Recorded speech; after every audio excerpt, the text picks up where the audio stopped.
Good afternoon, everyone. Welcome to our webinar. My name is Earl Miller. I'm a professor in the Pickhour Institute for Learning and Memory and Department of Brain and Cognitive Sciences at MIT. And first, let me start by saying that I hope you are all safe and well.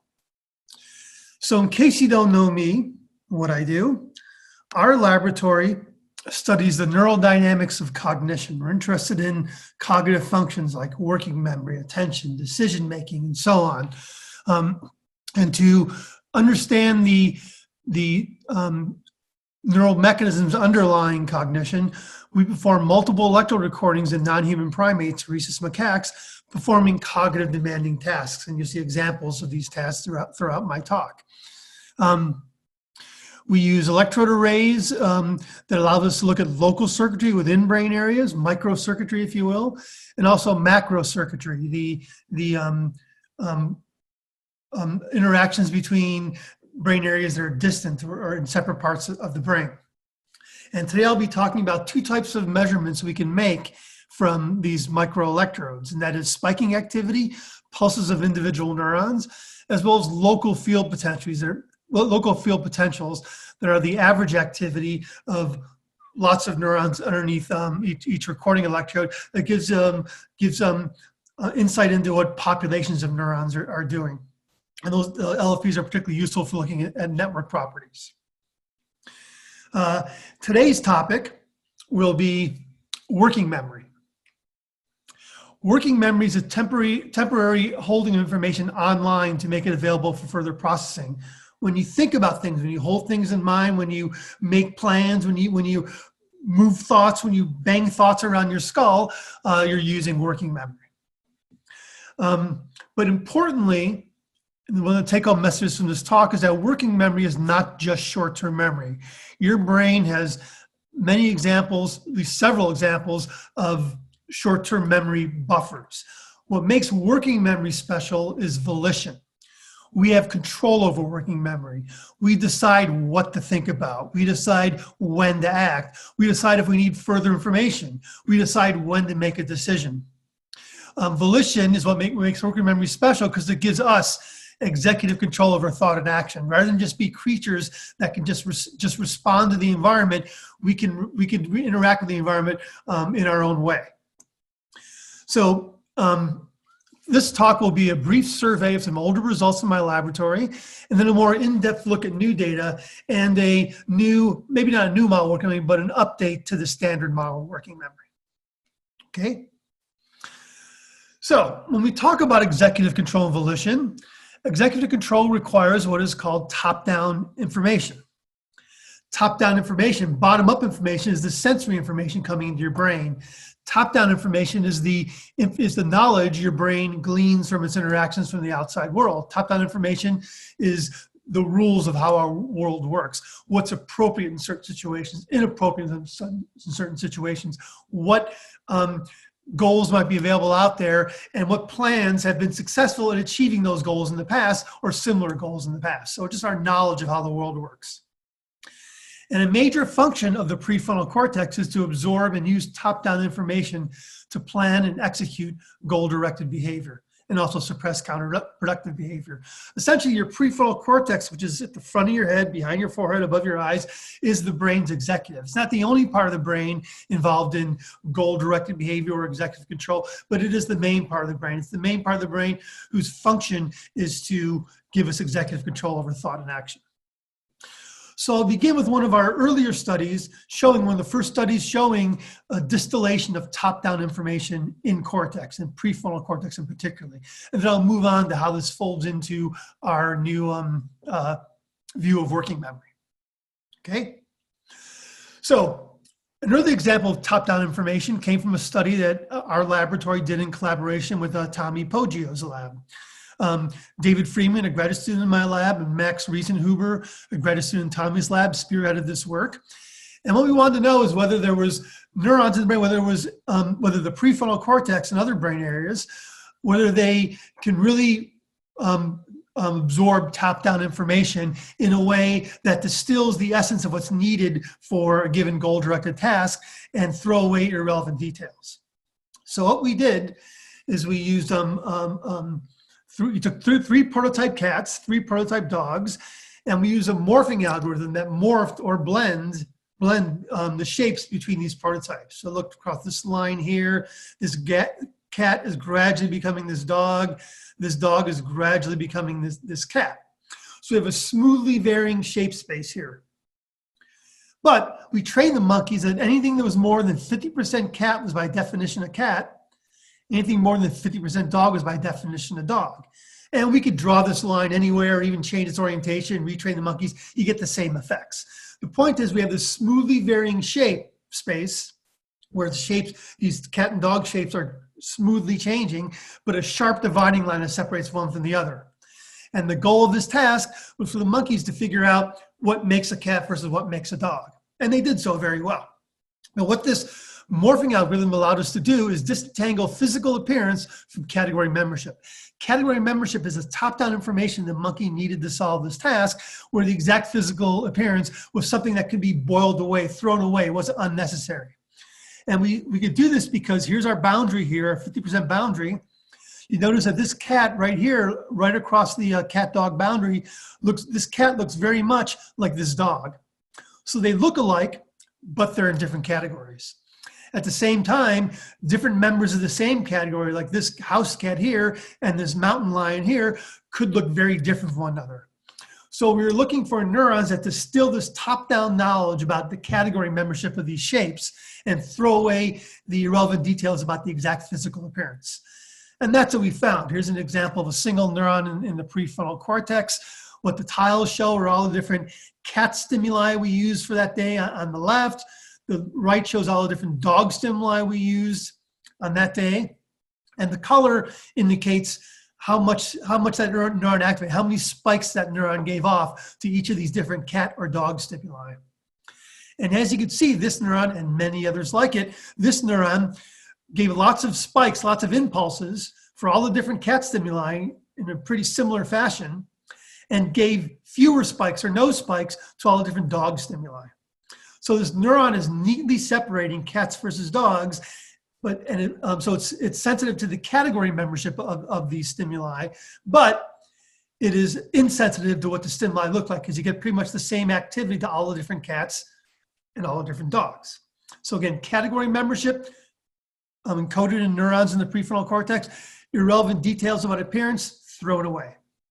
And of course, this neuron gave more activity to cats, less activity to dogs. Other neurons did the opposite.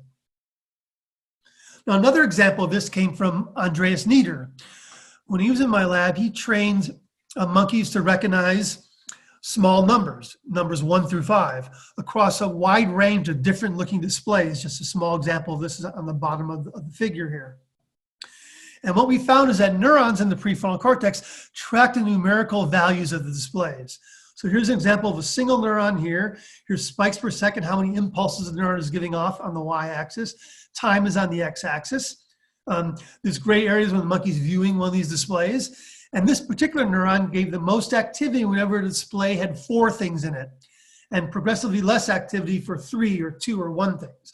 Other neurons had different preferences for different number displays. But altogether, different neurons in the prefrontal cortex could decode the numerical value of the displays, but they were insensitive to the exact appearance of the display. So the exact appearance didn't make a difference. All that mattered was what numerosity they were representing, which is exactly what we trained the monkeys to do. And finally, another even higher order example comes from Joni Walls. When she was in my lab, she trained monkeys to switch back and forth between 2 rules. One was a match rule, choose a picture that was similar to one the same as the picture you saw before. In this case, the monkey is seeing 2 pictures, seeing a picture at the start of a behavioral trial. Then there's a short memory delay of 1 second or so while the monkey thinks about the picture. Then the monkey gets an alternative of 2 different pictures. And if the monkey was following the match rule, it meant that it should choose the picture that was the same as it saw before. Now, if instead the monkey was following the non-match rule, that meant when the monkey saw this picture and saw two other alternative pictures at the end, the monkey had to choose the picture that was different from the one it saw before, the one that was a non-match. So for this task, the monkey had to hold in working memory both the picture that it saw at the start of the trial and which rule it was currently following. And we cued that rule. We can't just tell the monkey do match or non-match. We cue the monkey with a variety of sensory cues, some of which are shown here. Tones, shapes on the computer screen, drops of juice. Monkeys love apple juice. That told the monkey whether to follow the match rule, same rule, or the non-match, different rule. And what we found is that many neurons in the prefrontal cortex tracked the rule the monkey was following and threw away all these irrelevant details. So here's an example of a single neuron. Spikes per second again on the y-axis, time on the x-axis. The monkey is seeing the first picture or sample out here. The monkey is seeing the two alternative pictures out here and making its decision. Here's the working memory delay in the middle. And here's like example, 4 different queuing conditions we used to cue. 2 cues meant the same rule, another 2 cues meant a different rule. And this neuron and others like it are tracking which rule the monkey is following and not tracking what the cues were. So once again, we have an example of neurons in the prefrontal cortex, the brain's executive, that is distilling the top-down essence of what's needed to solve this task. It's boiling away the irrelevant details and just pulling out the information needed to solve it, the top-down information needed to solve the task. So the prefrontal cortex distills top-down information needed to solve the task, and it disregards irrelevant details. So about 20 years ago, when we were doing this work, we found something that was thought to be very curious at the time. We randomly select neurons from the prefrontal cortex using electrode arrays. We drop our arrays in and we find whatever neurons we happen to find. And we found that a large proportion of neurons in the prefrontal cortex showed just the property we were looking for. 30 to 40% of randomly selected neurons in the prefrontal cortex showed task-related information, whether it was cats versus dogs, or numbers, or choose same versus choose different, or any number of many other experiments we did. We're finding huge proportions of neurons in the prefrontal cortex that seem to be tuned to the task that we just trained the monkey to do. Now, what does this mean? Why is this? Well, one possibility, why is there such a huge representation of this task in the monkey's prefrontal cortex, almost half of the neurons? Well, one possibility is that the task is information is overrepresented as a result of training. If you do something like train an animal to detect different frequency vibrations on their fingertip, give the animal enough training, the finger representation will expand in the somatosensory cortex. That was a possibility, but I don't think that really explains these results, because our monkeys had months of experience on these tasks, whereas humans have years, even decades of experience doing the same thing. So the amount of experience they have in this task was not unusual. So that didn't seem like a likely explanation to me. Another possibility is the monkey can learn 2 to 3 things and their brains will fill up and they can't learn anything else because we used up all the neurons in the prefrontal cortex. I will say this was sarcastically suggested to me at a talk about 20 years ago when I first presented this work. That's because years ago, systems neuroscience had the paradigm that every neuron had one particular function. Each neuron has one specific function, like a gear in a big clock. And if we figure out what each neuron does, we can put the whole brain together. But what results like these suggested is something very, very different. Namely, that many cortical neurons don't have a single function. They are multifunctional. They do different things in different contexts and different tasks. They're like utility players on a baseball team. They can play one role or another depending on the demands that are currently given to them. John Duncan and I called this adaptive coding. More recently, Stefano Fusi called this mixed selectivity. Now, again, this is adaptive coding. 20 years ago, this was thought of as a bit of a stretch.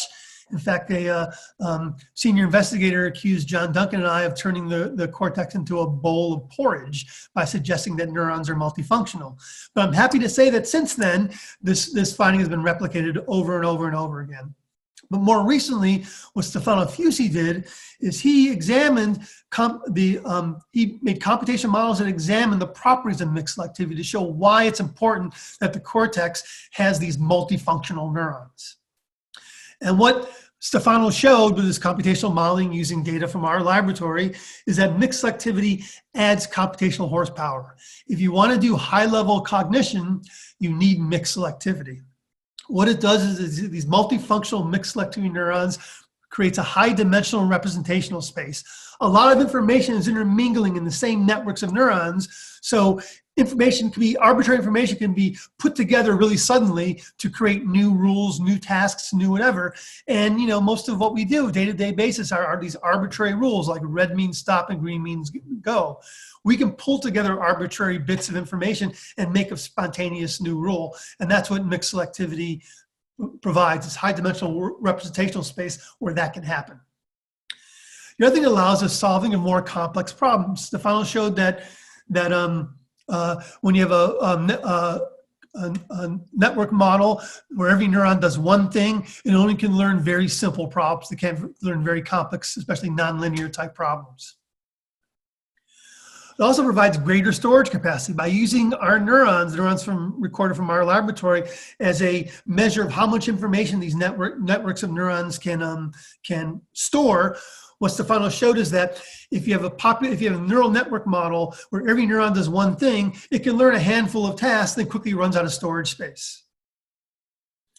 Okay, but with when you start adding mixed selectivity multifunctional neurons into the mix, at some point, around 30 to 40% of the neurons, maybe not coincidentally, if 30% or 40% of the neurons in their networks have these mixed selectivity properties, then the network goes capacity unlimited. It can learn as many tasks as you can throw at it. It also buys flexibility because in this high dimensional representational space, you can pull together different representations very quickly and then pull together other representations. It buys you cognitive flexibility and allows you to learn things quickly, learn arbitrary rules quickly, because all the information is intermingling in the same network of neurons. Okay, but this mixed selectivity, though, this multifunctionality of neurons raises a question. What mixed selectivity means is that neurons participate in multiple ensembles. If each individual neuron has different functions, it means that they participate. An ensemble is a collection of neurons that represents a single thought, a single percept, a single memory. And the idea is that an ensemble of neurons is what underlies these things. But if neurons are multifunctional, that means they participate in multiple ensembles. And if so, how do you select one ensemble from the underlying anatomy? Again, what I learned in graduate school is that anatomy is destiny. If two neurons have a strong connection and one fires, the other will fire. So if anatomy is destiny, how do you select a single ensemble from this interacting multi-connected networks of neurons? So for example, here we have two ensembles, think Y in pink, think X in purple, and they share common elements, common neurons. If anatomy was everything, well, if I tried to think pink, think Y, I would activate all the pink neurons, and also I'd activate the neurons that are also part of the blue ensemble, and then both ensembles would be activated, and we'd have a smushing of representations in the brain. So how do you do this? How do you pull out these single ensembles? Well, one proposal suggested by people like Wolfsinger, Pascal Fries, Andreas Engel, and others is that neural ensembles are formed by synchronized rhythms. Sure, you have this underlying anatomy, but the way you have a unique representation of, say, the pink ensemble is that neurons in the pink ensemble synchronize their ongoing rhythms. Your brain is highly rhythmic. It's the most obvious signal you can record from the brain. If you stick electrodes on your scalp, you get these squiggly lines. They're higher frequency when you're awake. When you go to sleep, they shift to low frequencies. If they ever go flat, you're either dead or in a coma or deeply anesthetized. So your brain is constantly oscillating at frequencies everywhere from 1 hertz to 100 hertz or more. And the idea here is that neurons that form a single ensemble, they oscillate at the same frequency and in phase of one another. So all these pink neurons are oscillating together, and all these blue neurons are oscillating at either a different frequency or a different phase, so they're out of sync with the pink neurons. That way we can tell one ensemble from the other. So the idea here is that you've heard maybe from Donald Hebb, famous neuroscientist from the 40s, that neurons that hum together, neurons that fire together, wire together. It's how you form anatomy in the brain. We want to add something on top of that. Neurons that hum together temporarily wire together. This allows one ensemble to be selected from overlapping anatomy because you can pull something out from the overlapping anatomy just by synchronizing the rhythms of the constituent elements of a given ensemble. And what this buys you is cognitive flexibility. You can change your mode of thought, learn new things, change your mind from one moment to the next on a moment-to-moment basis by shifting patterns of oscillatory resonance. If I want to change my mind, these patterns of oscillatory resonance shift around, and now I have a new thought. I don't have to rewire my brain every time I change my mind. So the way to think about this is anatomy is not destiny in the brain. Anatomy is possibility. Anatomy is like the road and highway system. It says where traffic could go. Something else says where traffic does go from moment to moment. Spikes are the traffic, they carry information, and we think these patterns of oscillatory resonance are the road signs or traffic lights on the anatomy of on the brain's anatomy of the road and highway system. So anatomy is potential in the brain, it's latent. It says what thoughts you could have, what thoughts you actually do have depend on these patterns of synchronized oscillatory resonance. That's the idea. When Tim Bushman was in my lab, he decided to test this directly by training monkeys to switch back and forth between two different rules. So you saw the match, non-match rule earlier. This is different types of rules. The monkey saw either a vertical or horizontal bar, and the bar could be red or blue. But we trained the monkey on different trials to pay attention to either the color of the stimulus, red or blue, or pay attention to the orientation, vertical or horizontal, and make a response based on either the color or the orientation. So the monkey is switching back and forth between these two different rules. And what Tim found is shown, summarized here in this slide. This shows a representation of the monkey's lateral prefrontal cortex, arcuate sulcus here, principal sulcus. The lateral prefrontal cortex is like right here on the side of your head. The monkey's, this is posterior, that's anterior. The monkey's eye would be around here looking forward. And each of these circles is a different recording site where we had a microelectrode in the monkey's lateral prefrontal cortex. Now what Tim examined both LFPs and spikes, but for this analysis, he examined LFP synchrony between different recording sites. Again, LFPs, local field potentials, are these mass actions of millions of neurons near each recording electrode. And what Tim found was that different patterns of different recording sites showed synchronized their LFP rhythms for one rule or the other rule.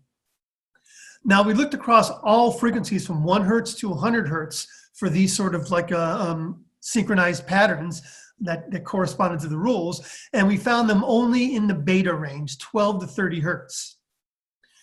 Higher frequency, like 35 hertz, 40 hertz and above, gamma, nothing was there.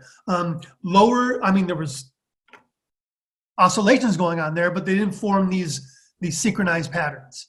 Only in the beta range, 12 to 30 hertz, do we find that different recording sites synchronize their rhythms differently for one rule versus the other. So this slide on the left here shows each line connects recording sites that show significant increases in LFP synchrony in the beta range for the color rule.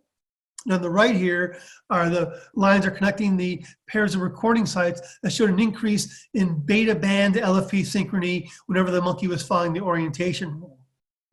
And here we see on the macro level kind of what I was talking about on the single neuron level, and that is mixed selectivity. There's a lot of overlap in these patterns. Many of the recording sites participate in both the color rule network and the orientation rule network, or if you will, the color ensemble or the orientation ensemble. Many of the recording sites participate in both, but there's unique patterns of synchrony for the color rule versus the orientation rule. So it does seem that synchronizing rhythms, in this case, synchronizing beta rhythms in the prefrontal cortex seem to form representations, ensembles of information that represented which rule the monkey was currently following. Okay. So once Tim made this discovery, we then did further experiments, looked into old data, and we found these effects virtually in every data set we looked at. So Evan Anzalatis, when he was in the lab, he trained monkeys to recognize spatial categories. A stimulus appeared somewhere on a computer screen, and the monkey had to tell us whether the stimulus was up versus down. And we changed the definition of what was up and down on a trial-by-trial basis, so the monkey couldn't just simply memorize where the stimulus appeared. The monkey had to make a categorical judgment, up versus down. And what Evan found was that there was different patterns of these synchronized ensembles, beta ensembles, both within the prefrontal cortex and also between the prefrontal cortex and the posterior parietal cortex. Posterior parietal cortex is another higher cortical area involved in spatial cognition, among other things. And we found that these patterns of these beta band ensembles were evident both in the prefrontal cortex, for like one pattern for up, another pattern for down, and also between the prefrontal cortex and posterior parietal cortex. One pattern between those areas for the category up, another pattern of beta synchrony for the category down. We also looked back over our old shape category, our cat versus dog data, and found the exact same thing. Different patterns of beta synchrony across different recording sites. Again, in this case, I'm talking about all about LFPs here. Different patterns of synchronized beta activity between LFPs in the prefrontal cortex. One pattern for cats, another pattern for dogs. So it's shifting patterns of oscillatory beta band resonance in the prefrontal cortex, depending on whether the animal is making a cat judgment or dog judgment. On all the experiments I told you so far, we've trained our animals and then recorded it in the brain to see what we found in their brains. But Evan Anzalatis did another experiment where we trained monkeys to learn new categories online while we examined their brains. And what he did is he trained monkeys to learn by trial and error two different categories, category A and B. These categories were formed by dot patterns. Here's one example of one category prototype here on the left, another category prototype on the right. We made two new categories each day, and the monkeys had to learn, and we showed the monkeys exemplars of these categories, distortions of these prototypes, and the monkey had to learn what makes category A versus what makes category B by trial and error. And what Evan found is that first the animal is just guessing, he just guesses A or B, he doesn't really know, but then after a while, when the animal gets enough experience, they start picking up on the category membership. And what Evan found is that as the animal was learning these category memberships for these dot patterns, you could actually watch these beta band ensembles forming in the prefrontal cortex and forming between the prefrontal cortex and a subcortical area important for learning, the striatum. So they're not just there in the cortex, just, we happen to find them. We can actually watch them forming as the animal learns, and they formed these beta band rhythmic ensembles actually formed in parallel with the monkey acquiring category information. Okay, now we talked about that, about top-down information, let's get to today's topic, working memory. The temporary holding of information online to make it available for further processing. Now, so how do you hold thoughts in working memory? The working memory isn't just holding thoughts, it's also, because it said volition, it's also manipulation of thoughts, but its basic function is holding thoughts in mind online so you could use them. Well, the classic model for the past 50 years or so has been persistent spiking of neurons. So here's a couple of classic examples from Pat Goldman-Rakesh. In this experiment here on the left, the monkey's looking at this dot, and you put a cue somewhere on the computer screen. The monkey's job is to remember the location of that cue while it keeps its eye still. Then after a short multi-second memory delay, the monkey tells you, oh, the cue was on the upper left. So the monkey's holding the cue in working memory. This shows a single trial example. Here's what you see from one neuron average across multiple trials, because a lot of neurophysiology, you have to average across multiple trials in order to increase your signal-to-noise ratio. So what happens typically is there's some baseline level of activity from these spiking from these neurons, and then you show the animal a cue. It has to hold a working memory. That cue activates neurons in the prefrontal cortex and other cortical areas. And then after the cue goes away, the neuron maintains some elevated level of spiking activity during the delay until the monkey makes its response and everything goes back down to baseline. So the idea here is a very straightforward and appealing model, because what it suggests is that you activate a neural ensemble when there's a sensory input. When you look at a cue, it activates an ensemble. Then the ensemble simply remains in active state after the cue goes away, and therefore it's available for processing. However, more recent work has shown in close examination, and especially in real time, in single trials, and you're not averaging across multiple trials, that many neurons in prefrontal cortex and other cortical areas involved in working memory don't show purely persistent spiking. A few neurons do show persistent spiking, but the bulk of the population show very sparse and bursty activity during the memory delay. You often get this illusion of this persistent activity during the delay because you're averaging across multiple trials. On some trials, the animal fired bip, bap, boom. Other trials, the neuron may fire bing, bang, boom. So they're firing at different times in the trial, and you get this illusion of persistence by averaging across all these different instances. But on single trials, the neurons actually, most of them show very sparse activity. And I'll show you an example of that in a couple of minutes. So this led to some updates to the classic model. One of the early updates came from Pat Gowan-Rakesh, where in one of her last papers, she showed that in the prefrontal cortex, spiking induces temporary increase in synaptic weight changes lasting about a second or so. And in her paper with Wong, they concluded that working memory wasn't just persistent spiking, it was spiking plus these temporary increased synaptic weights that are induced by the spiking. So you have spiking and it changes the synaptic weights, then you have more spiking, constantly refreshing these synaptic weight changes. More recently, Mark Stokes suggested something similar with an activity silent model where you have the neurons in the brain involved in working memory. They activate, they go silent, they become active again. It isn't just pure persistent activity, it's a pure maintenance of something, some sensory input. And there's also the dynamic attractor model of Michael Lundqvist, which I'll tell you about in a moment. But the point is of all these models is that from Pat Gowan-Rakesh on up, that spiking is not doing all the work. It's helped along by temporary impressions that spiking leaves in networks. And this saves energy. Your brain uses a huge amount of metabolic energy, and spiking takes a huge amount of metabolic energy.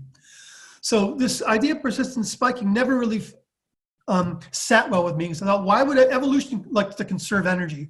Why would you use working memory all the time? Why would your brain evolve a system for maintaining information, having a function you use all the time by this constant persistent firing that's using up all this energy? By having the spiking happening less frequently and the synaptic weight changes sort of carrying the memories between spikings, you save a lot of energy. But also, it has functional consequences. It makes working memories more robust. Memories held by persistent activity, you can model persistent activity by what's called attractor states. And these models have shown that memories held by persistent activity alone are easily disrupted. Some distraction comes along, or you want to add some information to working memory. Any new input disrupts the attractor state and changes the memory. And also for the same reason, it's hard to hold more than one memory at a time because the memories, similar attractor states tend to smush together and you get chaos in the brain. So what these temporary synaptic weight changes solves these problems by limiting the amount of time working memories spend in these vulnerable attractor states. If attractor states, when the neurons are active, is a bad state to be in, by having these synaptic weight changes, you limit the amount of time that the neurons are in this while the memories are in this disruptible form. So I'm going to tell you about the dynamic attractor model of Michael Lundqvist. But first, a little background information. Michael's model also depends on spiking and then silence and synaptic weight changes. And Michael published this paper in Journal of Cognitive Neuroscience in 2011. I happened to be the editor who was handling the paper, and I thought, wow, this is a pure network model, no data, just computational model that Michael built from biophysics on up. And remember when this paper came across my desk, I thought, wow, this is a new way of looking at something I've thought about for a couple decades. And after the paper was accepted, Michael sends me an email and says, oh, dear Dr. Miller, I know you know about my paper. It shows that everything you thought about working memory is wrong. Can I come to your lab and use your data to prove you wrong? And I was kind of charmed by this because I like to think I have a healthy disrespect for dogma. So I said, sure. But I'm not telling you this to tell you how charming Michael is, and he is charming. I'm telling you this because this model, this dynamic attractor network model, wasn't a model we built to fit around existing results. Michael built the model from computational and biophysical principles, nuts and bolts on up. And then after the model existed, we then went and tested it in the data, and we found the data supported the model. So here's how it works. Neurons coding the same stimulus are recurrently connected into local clusters. Clusters form assemblies. Another way of saying ensembles. Clusters of neurons, local connections, and more wide-ranging connections form ensembles. Competing clusters share feedback inhibition. In other words, different ensembles, different representations in the brain are all trying to shut each other up. This is familiar because Pat Goldman-Rakish's original model of working memory had this competition between ensembles. And it's also featured in Bob Desimone and John Duncan's bias competition model of attention. All these ensembles in your brain are all competing with each other for representation. Now, in Michael's model, the default network state is oscillations in the beta range. Okay? Now, I'll point out that there's no such thing as a default network state in the brain. Your brain's always doing something. But for this purposes, default means no sensory input. So with no sensory input, your cortical neurons are bubbling along in the beta range. Occasionally, the membrane potentials due to the oscillations are crossing the spike threshold, so neurons spike at some low level. But then you have a sensory input that influx of energy from the sensory input kicks the rhythms up to a higher frequency, gamma, above 35 hertz, for a very short burst, then all the other ensembles shut it down. And this burst of spike, this gamma and this burst of spiking causes the synaptic weight changes that carry the working memories. So that's the basic model. The way we tested the model is shown here in this slide. I'm not going to walk you through all the details. The important thing is the monkey is holding either 2 or 3 pictures, in this case colored squares, in working memory. That's it, just holding 2 or 3. I'll show you examples of trials where the monkey was holding 2 things in working memory. But that's all there was to the task. So what we found in the prefrontal cortex is shown here.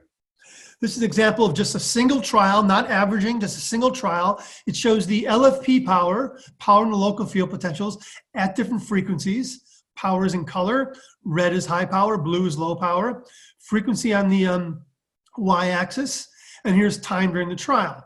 So S1 is when the monkey saw the first picture, stimulus 1. There was a short gap in time. Then the monkey saw the second picture, stimulus 2. Then there was this longer delay, and the monkey had to tell us what pictures it saw at the end of the delay. And what we found is that on individual trials, there was these bursts of gamma taking place during stimulus encoding, as you see here. The stimulus appears, there's a burst of gamma here, and then burst of gamma during the memory delay. These gamma bursts were very short in duration, last on average like 3 or 4 cycles, and they're very narrow in frequency, and they bounce up and down in frequency. These bursts of gamma co-occurred with the spiking that carried information about the working memories, the stimuli the monkey was holding in working memory. In fact, some recording sites in the prefrontal cortex had spikes and these gamma bursts co-associated, whereas other recording sites in the prefrontal cortex had spikes but no gamma bursts.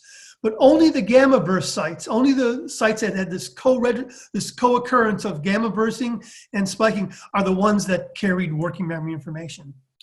Other sites had lots of spiking going on, but they didn't carry any information and they had no gamma bursting. So that fits the model that you get encoding and working memory by these bursts of gamma and associated spiking. Now what this shows here, makes this point here how these gamma bursts are associated with information, content, and working memory. What we've plotted here is not spiking, but information in spiking on the y-axis, versus time on the x-axis. And here's the two stimuli. The monkey's holding a working memory. First one appears and the other one appears. Here's the memory delay. The monkey's tested out here. And this is the red shows the information about these two stimuli in spiking at sites that have the gamma bursting, the gamma modulated sites we call them. And in blue shows the information in spiking about these two stimuli at sites that had spiking but no gamma bursting. And as we see, there's information, plenty of information about what the monkey's holding a working memory at the gamma bursting sites, but virtually no information at the sites that did not show gamma bursting. Now, it wasn't just spiking that was doing it, because the average spike rate between these two different types of sites was nearly identical. The difference between one and the other was the information. If there was gamma bursting, there was information. No gamma bursting, no information. Now, another thing is that, so these gamma bursts occurred mainly during stimulus encoding and also spontaneously during the memory delay. They alternated with bursts of beta. So down here in the lower frequencies, we see there's these two, in this case, in this trial, two beta bursts. They also were very narrow in frequency, short in duration, and they alternated with the gamma bursting. So whenever there was bursts of gamma, there tended to be no beta, gamma being, again, high frequency, beta low frequency. When there was bursts of gamma, there was no beta, and there were bursts of beta, there was no gamma. So the working memory seems to be this alternation between gamma and spiking carrying information, alternating with these bursts of beta. And we think this may help explain volition, how we control what we think about. Now, why is that? Well, one reason is shown here. This shows now, on the right side, not individual trials, an individual trial, but an average of gamma or beta burst rate across trials. And again, this is the burst rate on the y-axis, time on the x-axis. Here's the first stimulus, there's the second stimulus, here's the working memory delay. And as you can see, the gamma and beta bursting are like mirror images of one another. Gamma goes up during stimulus encoding. It drops down at the start of the memory delay, then gradually builds up over the course of the memory delay as the animal's getting ready to read information out of working memory. And beta does the opposite. When gamma goes up, beta goes down. And when beta goes up, gamma goes down. So they're two opposite signals, they're anti-correlated. And this suggested to us a mechanism for volitional control over working memory. If gamma and associated spiking is actually carrying the working memories, well, we can turn on and off working memory storage by changing alpha beta. Or changing, I'll talk about this through the beta, but you may notice that also these frequencies dip a little bit into the alpha range too. Around 10 hertz is around the border between alpha and beta. Most of what I'm talking about is in the beta range, sometimes a little bit of alpha. But these borderlines, different frequency bands, are a little bit arbitrary. So I'll just refer to them as beta. So if gamma is carrying the working memories, gamma and the spiking associated with it is carrying the working memories, and beta shows the mirror opposite of gamma, well, maybe we can regulate working memory storage by regulating beta. If we want to turn on, encode things in the working memory, we turn down beta, so gamma can be expressed and information can be encoded in working memory. And if we want to clear out working memory, we turn up beta. That should drive gamma down and drive away the spiking that's carrying the working memories, and working memory is cleared out. Okay, so gamma is the contents of working memory, what's actually holding a working memory, and beta may be an inhibitory control signal that regulates storage of information in working memory. So I mentioned that gamma is encoding the actual information held in working memory. What is this beta doing? Well, from the first half of my talk, you learned that top-down information is expressed by unique patterns of beta coherence in the prefrontal cortex and other cortical areas. We've looked for these examples of these beta, of these neural rhythmic ensembles in the brain for different types of wide variety of top-down information, like rules and different types of categories. And we always find it in this beta range.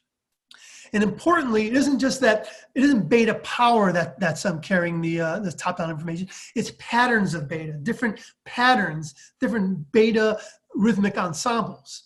So what that means is these different patterns can target, if they're carrying top-down information from the front of the brain to the back of the brain, because they're patterned, they can target specific representations in posterior cortex.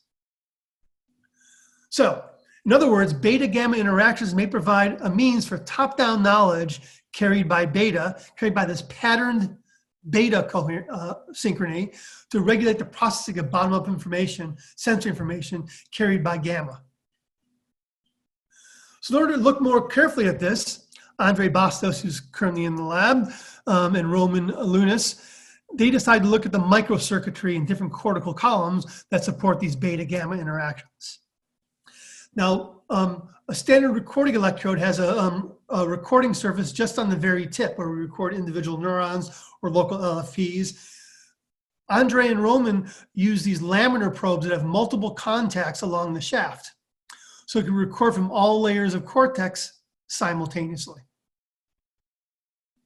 And what they found is illustrated here. First of all, what they found is they found that the spiking that's carrying working memories, the contents of working memory, is mainly taking place in the superficial layers of cortex. So here's the cortical layer here, or distance along the vertical axis of the cortex. The dotted line is on layer 4, where information first comes into each cortical column. We can determine where layer 4 was, the middle layer, by doing a current sinc source analysis. You show a stimulus, you see the information first flows into the column, and then that's where layer 4 is. So above layer 4, the superficial layers, below layer 4, the deep layers. And this is multi-unit activity expressed in color, with red being lots of activity, blue being suppression relative to baseline, and greenish being no activity relative to baseline. And the monkey was performing a working memory task here where it saw a cue and then had to hold the cue in memory over this working memory delay. And most of the spiking that was carrying these working memories were in the superficial layers of cortex. Now that made sense to us because the superficial layers of cortex are the feed-forward layers of cortex. They're the layers of cortex that are carrying information from the back of the brain to the front of the brain, sensory information from the back of the brain up through the brain. So, given that the monkey is holding this recent sensory cue in working memory, it makes sense that the sensory cue would mainly be represented in the superficial layers of cortex, the feed-forward layers that are feeding sensory information from the back of the brain to the front of the brain. Whereas by contrast, the deep layers of cortex are the feedback layers. They're carrying information from the front of the brain to the back of the brain, top-down information from the front of the brain to the back of the brain. So spiking, carrying the sensory information, the monkey's holding the working memory in the superficial layers. When they looked across for beta and gamma power, what they found was that there was beta and gamma power in the LFPs were evident in both the superficial and deep layers of cortex, but gamma was stronger in the superficial layers of cortex, whereas beta was stronger in the deep layers of cortex. And that made sense because, again, gamma is associated with bomb-up sensory information. The monkey's holding the working memory. Gamma should be, given that it's associated with bomb-up information, it should be in the superficial or feed-forward layers of cortex. Remember, I mentioned that beta is associated with top-down information. It's supposed to be carrying this top-down information from the front of the brain to the back of the brain. It makes sense there'd be more beta in the deep layers of cortex, the feedback layers of cortex. They then did a Granger's causality analysis, which allows you to look within each frequency band at which signals are influencing one another. Granger's causality is a measure of how much one signal is pushing another one along. And what they found is that deep layer beta had a big influence on superficial layer beta, but not the other way around. It was a one-way interaction where deep layer beta was regulating superficial layer beta, but there was no interaction from superficial to deep layers. So one way from deep layer to superficial layer interaction. And gamma was pretty much not really pushing around anything at all. So here's our Granger's causality measure and frequency. A lot of the red shows the deep to superficial layer influence, and the blue superficial deep. And all the influence is deep beta influencing superficial layer beta. Now, if you look across frequency bands now, here's the correlation between beta power and gamma power in the superficial versus deep layers of cortex. On the x-axis, here's the layer providing beta, superficial versus deep layers. And on the y-axis is the layer providing gamma, where we're recording gamma from, deep or superficial layers. And the red is the correlation. Red is positive correlation, blue is a negative correlation. And what this shows is this negative correlation between beta and gamma I showed you earlier is taking place between cortical layers. Whenever deep layer beta is high, superficial layer gamma is low. Whenever superficial layer gamma is high, deep layer beta is low. So the same anti-correlation, but now playing across different cortical layers. So what this suggested is that beta, carrying top-down information, may play an indirect inhibitory role by regulating a superficial layer beta, and thereby regulating gamma may inhibit superficial layer gamma, and thereby regulate or gate the information that makes it into working memory and is maintained in working memory. So top-down information having an in beta, having an inhibitory influence on the gamma in superficial layers that are feeding forward sensory information. So in order to explore this further, we decided to look at a more complex working memory task where there's that had multiple decision points in operations. You want to know whether this beta signal is really acting like a control signal. So I'm going to just briefly say the easy stuff, what happened at the beginning of the trial, the end of the trial, before I move on to what's unique about this particular task. So first of all, the task. The monkey starts, it's a sequence matching task. The monkey saw 2 pictures in a row. There was a working memory delay, and the monkey saw a test sequence. If the test sequence was the same one as the monkey saw earlier, the monkey pulls a lever to say, yes, that's a match. It's the same sequence I saw a few seconds ago. But if the test sequence was a non-match, it could be different pictures or the same pictures in the wrong order, or one picture's right, the other picture's wrong. That meant the whole sequence was non-match, and the monkey held the lever, failed to pull a lever to tell us, no, that's a non-match. So very quickly, at the beginning of the trial, every working memory task has a beginning and end. So I'm just going to go through, summarize this quickly. Beginning of the trial, the monkey needs to encode information in working memory. What happened and what should happen is beta should go down, beta power goes down, gamma power goes up, and then spikes start carrying the working memories. Then at the end of the trial, the monkey needs to clear out working memory. What should happen and what does happen is beta goes up. The opposite would happen at the beginning of the trial. Beta goes up, gamma goes down, and spikes stop carrying the working memories. So that result is in this paper. You're welcome to read it. But let me get on to what's interesting about this particular task. Interesting about this task is there's a crucial decision point here at the start of this test sequence. Once the monkey sees this first test stimulus here, it has information about whether the subsequent sequence is going to be a match or non-match. Now, the monkey's not allowed to make a behavioral response to the very end of the trial, but the decision point is occurring seconds before the monkey makes its behavioral response. So we look at a pure decision independent of behavioral response. So what happens in this decision point? Let's say the first test stimulus is a non-match. Well, if the first test stimulus is non-match, well, the whole sequence is wrong. If the first one's wrong, everything's wrong. The second one's going to be wrong. It doesn't make a difference what the second one was. The sequence is wrong. So what the monkey can do, even though it's trained not to respond till the very end of the trial, what the monkey can do is just forget about, just clear out working memory. The monkey knows the first one's a non-match. I don't need to pay. I can have to wait to respond. I don't need really to pay attention anymore. I can just clear out working memory. So what happens? Well, now we're looking at the sequence between the sequence at the end of the trial. Here's the first test stimulus here between these dotted lines. Here's a second test stimulus here when the monkey has to make its behavioral response here at the end of the trial. And this is the delay between the two test sequence. So if the first test stimulus is a non-match, the monkey knows that working memory, the task is more or less over, and the monkey can clear out working memory. So what happens? What happens is that there's a big increase in beta right after the first test stimulus appears, and the monkey knows it's a non-match. And that drives gamma down. So here's a nice strong gamma response to the first test stimulus. The monkey knows it's a non-match, clear working memory out. Beta goes up, drives gamma down, and now the gamma response to the second test stimulus is now blunted because it's no longer behaviorally relevant. And then what should happen is spikes should stop carrying working memories. That's exactly what happens. It drives information and spiking. The increase in beta and decrease in gamma drives spiking down to near zero. There's a small registering of the second test stimulus here, but now pretty much neurons have pretty much stopped carrying working memories. Now, what about when the first test stimulus appears? What if that first test object is a match? Well, if the first object is a match, the monkey can forget about that first test object. It has to now start thinking about the test object. It has the second test object, the one it now has to judge. So it has to switch the contents of working memory. I've already judged this stimulus here. It's the first one's right. Now I got to think ahead to the next stimulus. The monkey is switching the contents of working memory from one stimulus to another. What happens here?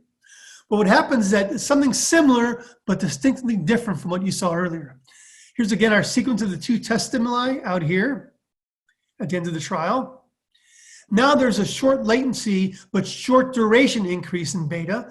Earlier, when the monkey can clear out working memory, this increase in beta lasted bridged this entire memory delay and drove gamma down and drove spiking down. But now, when the monkey has to switch the contents of working memory, there's an increase in beta, which we think clears out the first stimulus from working memory. But then beta quickly drops down before the second test stimulus appears. And this should allow gamma to re-express, to re-emerge. That's exactly what happens. So now when beta is being driven down, now gamma can re-emerge, and there's a nice robust gamma response to the second test stimulus, which is allowed because beta has been driven down. And what should happen is that spikes should start carrying information. This allows spikes to start expressing information about the second test object the monkey is anticipating, and that's exactly what happens. Okay, so these beta-gamma interactions, the beta really does act like a control signal that's not only opening up working memory and clearing it out, but allows you to switch the contents of working memory. Now, another thing us behavioral neurophysiologists do is we look at error trials. If a given neurophysiological effect we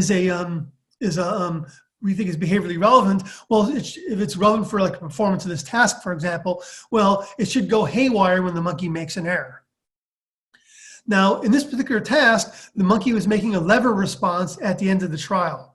All the monkey was saying yes or no, go or no go, match or non-match. We don't know why the monkey made an error. Did it make an error because it got the first stimulus wrong, the second stimulus wrong? Did it mix the two up? We don't know. But by using the beta-gamma dynamics on correct trials, we could use that as a barometer to see what was going on incorrect trials. So we use deviations in the beta-gamma dynamics on correct trials to interpret error trials, and that told us why the monkey was making errors. We could tell why exactly the monkey made an error. Did the monkey get the first stimulus wrong, second stimulus wrong? Did it misjudge this, misjudge that? We could tell that by looking at these interactions, these beta-gamma dynamics. And we couldn't tell that from spiking alone. Spiking would tell us whether the monkey would make an error, but wouldn't tell us why the monkey made an error. Only these beta-gamma dynamics could we tell exactly what the error was. So to summarize, this is our model. Top-down information is carried from the front of the brain to the back of the brain by these patterns of beta coherence in deep layers of cortex. A couple of interesting things about deep layers of cortex. The thalamus forms loops with deep layer cortex. And the thalamus is interesting in this case because we learned from people like our own Mike Halassa that the anterior thalamic nuclei are critical for carrying feedback information in the cortex, not feed forward, but feedback information. And we learned from work like Yuri Solomon and Sabine Kasser's laboratory that one of the ways the thalamus does this is providing lower frequency oscillations like beta to the cortex. So this deep layer beta carrying top-down information regulates superficial layer beta. It's weaker in the superficial layers, but it's there. So deep layer beta regulates the expression of superficial layer beta. Superficial layer beta is anti-correlated with gamma, so it regulates gamma, and in turn, that regulates the spiking that actually carries working memories. So, again, we don't know yet, at least from these experiments, why volition happens, what volition is. But we believe this is a canonical cortical circuit by which top-down information can regulate the expression and flow of bottom-up information in the brain. Why top-down, how top-down can regulate bottom-up. Now, I've talked about this in terms of working memory and prefrontal cortex, but since then we've done experiments all over cortex, and we're finding these same interactions everywhere we look. So we think it's a general mechanism by which the cortex uses top-down to control bottom-up.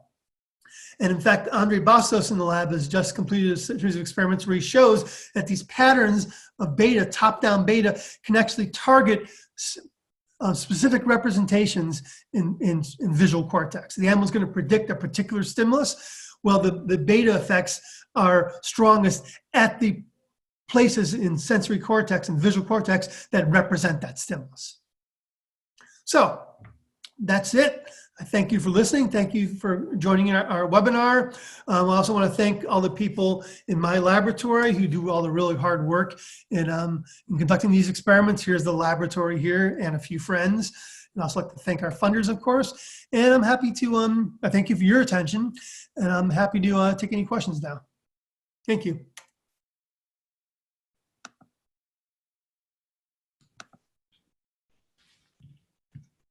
Okay, thank you. Anybody that is going to be called on to ask questions, we will unmute you on our end, but you do also need to unmute on your end. Our first question comes from Pega. Hello, can you hear me now? Yes, I can. Okay, thank you very much for the great talk. It was great. I cannot help but remember all the literature that exists about alpha, mainly in the posterior areas, as a sort of like a functional oscillation, gating sensory information, and it kind of like what beta does here in the context of working memory reminds me of what alpha does for sensory gating. Probably, I wanted to know your idea about this. Well, that's exactly right. In fact, we recently completed a series of experiments where we recorded from all over cortex, from sensory cortex up to prefrontal cortex. And alpha is doing the same thing in visual cortex that beta is doing in prefrontal cortex. In fact, as you move from visual cortex up to prefrontal cortex, alpha gradually changes into beta. So It's the same mechanism, just there's a gradient from posterior to anterior. Okay, thank you. Thank you. Thank you. Our next question comes from Wayne Wu. Hi there. Can you hear me? Yeah. That was really interesting. Thank you. And the work you've done is really great as well. The claim about volition, I'm trying to grapple with. So the first part of the talk, the beta was associated with, say, task rules, I guess, that the monkey has to keep track of. And that sort of has a clear link to volition in the sense that it's sort of regulating processing to perform a task. But I was trying to figure out how to really map them onto the last set of experiments that you were talking about, where beta and gamma are anti-correlated. Mm-hmm. So in those experiments, you want beta to basically be a mechanism of clearing out working memory as required in the task. Right. And I guess the one slight disconnect is just to understand what that might have to do with task rules. Right. Well, the rules of the task are things that allows the animal to gate information out of working memory. The monkey knows, oh, this first stimulus I'm seeing, I should remember it. Once the trial's over, I need to forget it because another trial is coming along and it's going to be another stimulus I have to hold in mind. So that's all implicit in the rules. In that particular task, we didn't vary the rules. So we didn't see beta changing with different task rules. Neurophysiology is a bit like radar. You only get a signal out when you put a signal in. And in order to see top-down beta changing with different task rules, you have to vary the rules. We did that in other experiments, just not in this one. So the idea is that the beta is carrying this task rule information, allowing all this expression of the rules, following the rules at different points in the trial. But in that experiment, we didn't vary the rules, so we didn't see it, but we see what's there from other experiments we've done. So you might see in a different experiment that if you did vary the rules, then you'd have beta correlated in the right ways with whatever the task relevant stimulus is at that time. Oh, exactly. And you saw kind of at the last experiment I talked about, you sort of saw something like that going on where the animal knows from the experience of the task, the rules, that if the first test stimulus is non-match, boom, done, working memory is over, and you see that beta going up in response. So it isn't exactly the representation of rules because we're not varying the rule in that case, but we do see the implementation of the beta carrying forth an implementation of the rule. Thank you. That's great. Thank you. Our next question comes from Gal Raz. Hey, thanks so much for your talk. Thank you. My question is about exactly this interpretation of clearing out by this beta oscillation, because you also show a surge in beta between the two samples. So you show first two samples and you have high gamma on the first sample, then beta increases and then high gamma again for the second sample. But in that case, we don't want to clear out the first sample, right? So I'm wondering if you can say more about how you interpret the surge in beta in that case. Well, I think that's where the synaptic weight changes come in. So we first encode information and work memory, gamma goes up, then it drops down and beta goes back up. But then there's a synaptic weight change that allows the memories to be carried through, even though gamma and spiking is low and beta is high. But the important thing about these synaptic weight changes is they last, in the Goldman-Rakesh experiment, lasts like under a second. It's based on calcium dynamics. So if you don't refresh the synaptic weight changes with more spiking every once in a while, they'll naturally fade away. So the idea there is that even though after the first stimulus appears and gamma is going down and beta is going up, the memory is still there in latent form in those synaptic weight changes, waiting to be refreshed once the memory delay ensues. Gotcha. Thank you so much. Thank you. Thank you. Our next question comes from Men Wang. Hello. Hello. Can you Hi. hear me? Yes. Hi. Thanks for your talk. Thank you.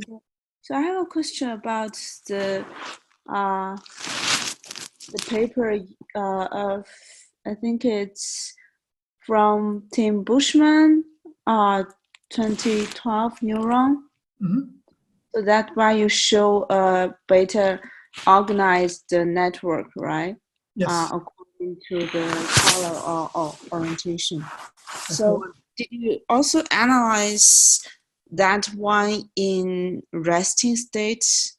Like, because from our research on the beta network in the primary sensory cortex, there is also a beta organized network even in the resting state. And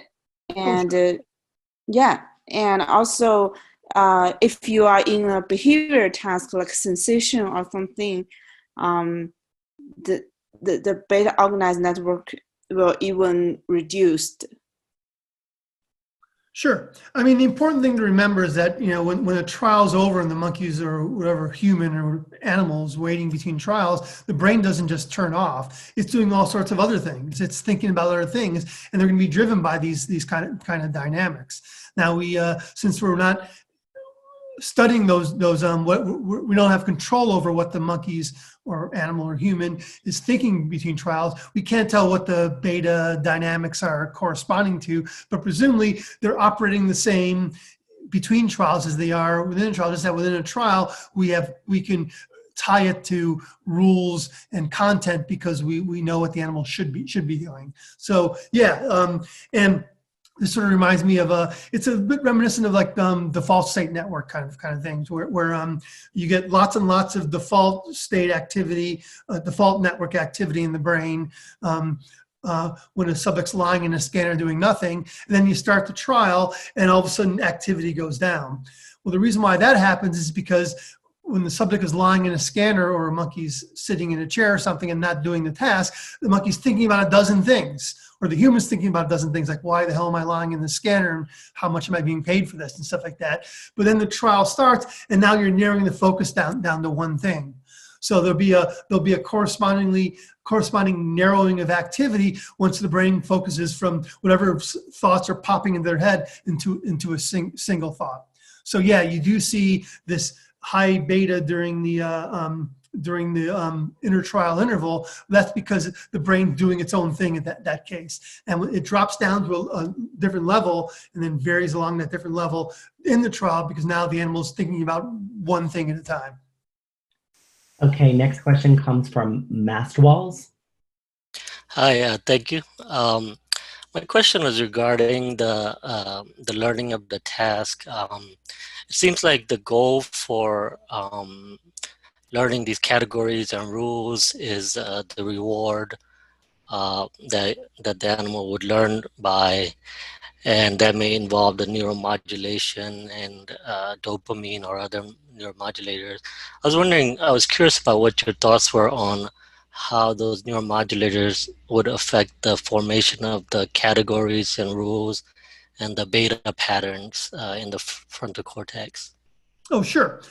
Yeah, we think that since these are goal-directed task animals working for a reward, we assume that and there's lots of evidence to support that this is driven by dopamine dynamics acting not only in the frontal cortex but also places like the striatum, where especially in the striatum where the dopaminergic neurons, the reward neurons, are hammering the striatum. They have almost like a gating role for plasticity in the striatum, and then the striatum can feed active patterns up to the prefrontal cortex, which can then do further elaboration and learning. But yeah, this will all be driven by those same dopamine dynamics that drive other tasks. We're actually varying things like reward value. Again, we're not changing reward value, so we're not seeing the dopamine changing, but we assume that this is, you can't do everything in one experiment or one set of experiments. But yeah, this will all be driven by those kind of dynamics.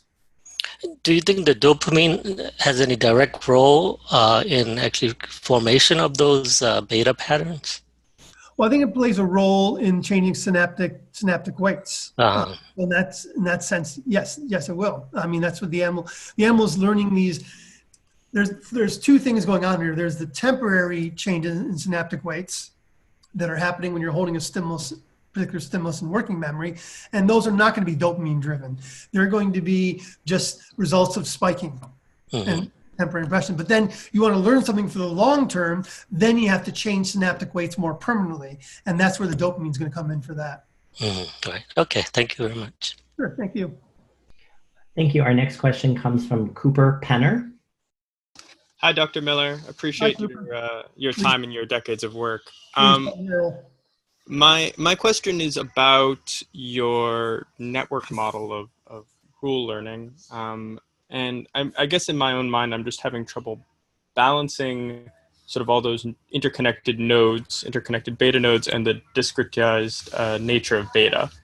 You know, you show it as these individual events. Do you see it as sort of just simultaneous individual moments of beta that come up at the same time, or how do you think about it? Because for me, it's difficult if I'm not considering it as a continuous rhythm.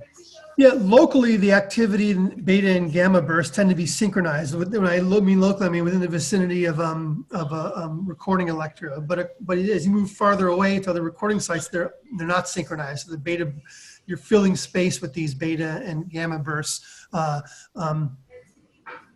filling time with these beta gamma bursts across wide ranges of cortex. But locally, they're happening they tend to happen in a very synchronized way, as you'd expect, because we're seeing this in the LFPs. If they weren't happening in a synchronized way, we wouldn't be able to detect them.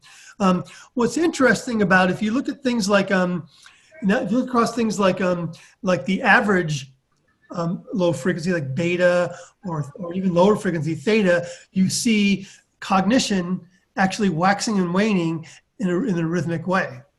So one example of this is Tim Bushman also did an experiment in the lab where he had the animal keep its eye still, but search a visual display for something, and then when it's found it can move its eye to that. It's sort of like paying attention to somebody when you're not really looking at them. That's what that was like. It's like a "Where's Waldo" thing, but you have to wait to move your eye until you find Waldo.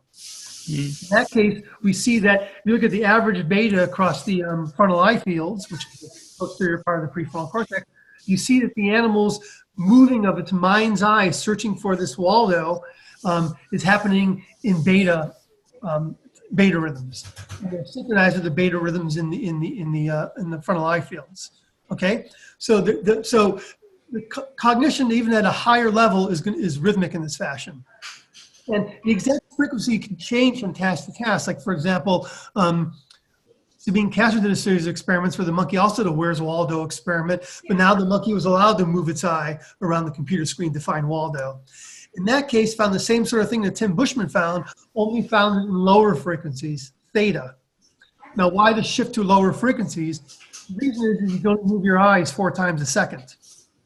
So these low frequencies do seem to act like a control signal, not only controlling when working memories are expressed, but they also control things like visual search and attention and actual eye movement. And if you have people do a sustained attention task, looking for like a slight change in a stimulus on a computer screen, you'll see their ability to detect that change waxing and waning in different frequency bands, usually in the beta to alpha to theta range.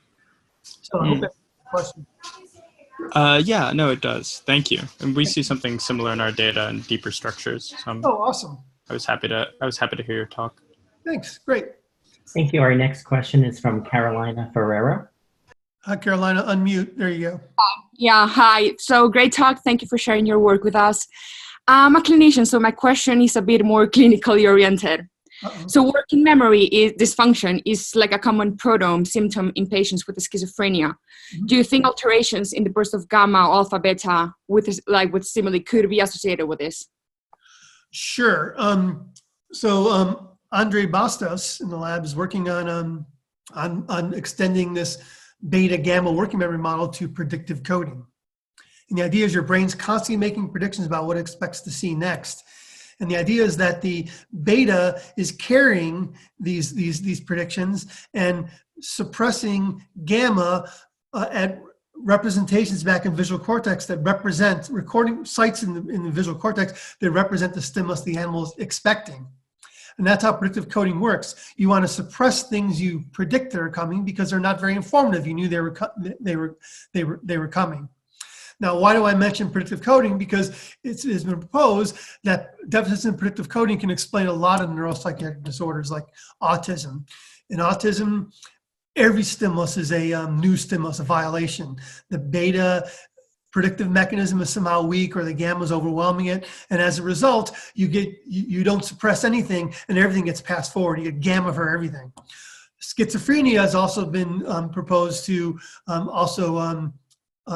predictive coding dysfunctions all thought to underlie predictive coding, maybe in the opposite predictive coding underlies schizophrenia, because maybe in the opposite where you have too much prediction and it kind of overwhelms reality.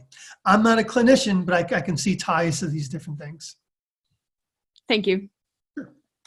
Thank you. Our next question comes from Harish Ganasekaran. Hello. Hello. Hi.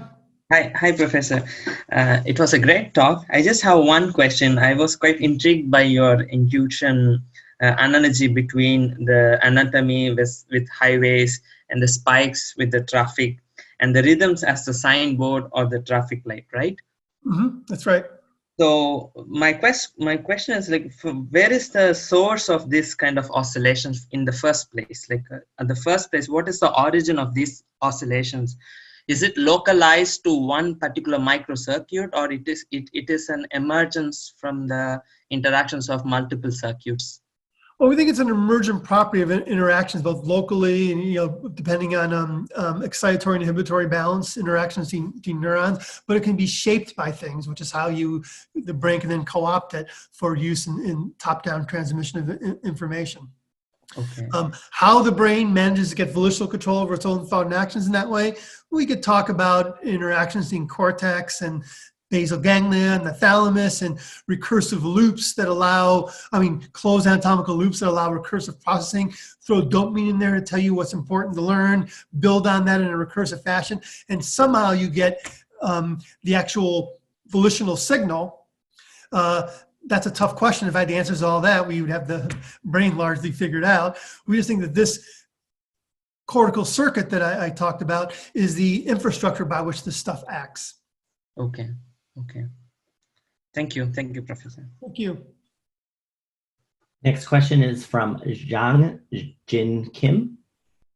Thanks for the wonderful talk. And I have two questions. First is your beta gamma alternation seems really, really synchronized, but I guess that comes from the monkeys already learned the task. Yeah. My question is whether those beta gamma alternation changes across the learning. For example, before the monkey fully learned the task, those beta gamma alternation is less synchronized compared to the full learning. Yeah, training animals, recording like this during learning is not as straightforward as you might think, because the way you train animals is that 90% of training, you're sort of giving them hints, giving them the answer, kind of. You're helping them along, and it's only in the very last 10% of training where you remove all the training wheels, and now the animal's really doing the task. So there's a lot of things going on during a standard training regimen that makes these kind of questions difficult to ask. What we have done is do things like Evan Anzalatis did in the laboratory, where he picks a particular thing, you train the animal on the basic task, but the monkey has to learn new things all the time, like new categories. And I didn't show the data, but in those experiments, you see these beta circuits, ensembles actually forming as the animal learns something over a 3 or 4 hour session. Now we need to re-examine that data for the anti-correlation with gamma, but I predict it'll be there because we're seeing that everywhere we look. I see. Yeah, wonderful. One more question, please. So have you analyzed any the phase synchrony between the spike and your beta and gamma? Oh yeah, yes, we do. We have. So for example, Tim Bushman in his experiment where he looked at pay attention to color versus pay attention to orientation, we saw a beta color rule ensemble versus a beta orientation rule ensemble. There was phase synchrony between this spiking and these LFP rhythms, the beta rhythms. And what's interesting is that the beta ensembles are forming the rule pay attention to color or pay attention to orientation. But the spikes that were actually carrying the sensory information, not the rule, but the actual color red or the color blue or the representation of vertical versus horizontal, those sensory neurons phase synchronize to the appropriate rhythmic rule ensemble. Wonderful. Yeah, thank you. Trickling down into the single neuron level. So yes, you do see those kind of phase coupling. Okay. Yeah. Thank you. Thank you. Thank you. We have time for one last question, and that will be from Stan. Hi, Earl. This is Stan Golden. And what's puzzling me and fascinating me is the following. And I'm trying to picture if you were at a particular point in the cortex as one of these waveforms, beta or gamma, travels from layer to layer. Many of these neurons have quite a bit of dendritic branching. And so when a waveform approaches a distal dendrite, it may be very much out of phase with what's going on in a spiking cell body. And there's a lot of physiology suggesting that some neurons direct their dendrites towards cell bodies versus dendrites. So rather than considering, the unit of activity involved in memory, would it be worthwhile to, and I imagine you probably have reflected on, would, regions of dendrites be, if you somehow could record individual activity from dendritic branches in real time, like you're doing spiking, what would you see and what would be the implications of it? Well, we can't really do those experiments because with neurophysiological approach, we're generally going to be recording from the largest thing there is, which is cell bodies. I know that. This is a thought experiment. Oh, a thought experiment. I'm going to speculate. Well, one of the things we're looking at is how these rhythms, whether they form waves that travel. And preliminary data from the laboratory suggests that they do, and that has all sorts of implications for spike timing dependence plasticity. So it isn't like that's happening everywhere simultaneously. These are waves that travel across the cortex and can travel from dendrites to cell bodies, and all that. So that's a whole other dimension we have to get into, because these rhythms aren't just happening. They're not just running in place. They form a wave structure, and we have to understand all that better. I don't have any answers for you other than we're doing work on that now, and I hope to have an answer soon. That's great. Thank you very much. Thank you. Thank you very much. That comes to the end of our question and answer period. Thank you, Professor Miller, for your talk. Well, please call me Earl. Thank you. Bye.